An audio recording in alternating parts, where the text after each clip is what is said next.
The funny thing about Graham and Dodd is everybody talks about them and nobody's read them. There are two things about Graham and Dodd, who are great pioneers. Is first, they knew tiddly squat about credit analysis. They were just way off base. They had no, they were just plain wrong. As for common stock analysis, they were a great pioneering effort, but you have to realize that the last edition of security analysis came out in 1962, before the great disclosure explosion.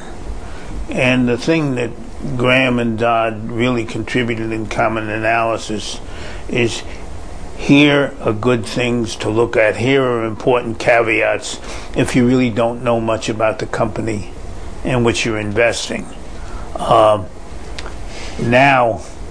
Nowadays, after the disclosure revolution, which I think dates from the Securities Acts amendments in 1964, it is very possible in most instances to know an awful lot about companies.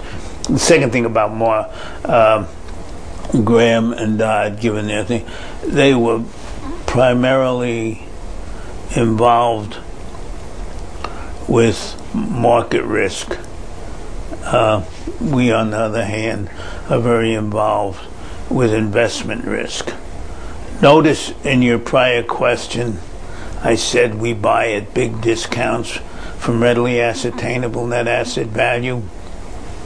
Believe it or not, that's an outgrowth of the Graham and Dodd thesis of buying nets at a discount, except that they really were in no position to figure out nets. They based that only on using a classified balance sheet by GAAP rules, where we do nets based more on common sense. As for example, if you have an asset, a Class A office building, financed with recourse finance, fully tenanted by creditworthy tenants, that for accounting purposes is classified as a fixed asset. But given such a building, you pick up the telephone and sell it, and it's really it's more current than Kmart's inventories, for example, which is classified as a current asset. But there was a lot of learning in Graham and Dodd. They pioneered value, but time to move on. One of the problems is after they wrote,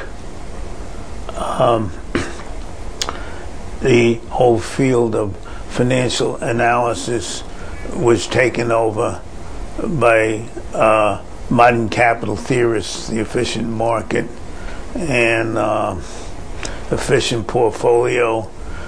These are people who certainly know tiddly squat about anything, and there has been, almost since Graham and Dodd, very little scholarly contribution to the work that they pioneered, because all the economics and finance faculties moved on to something else.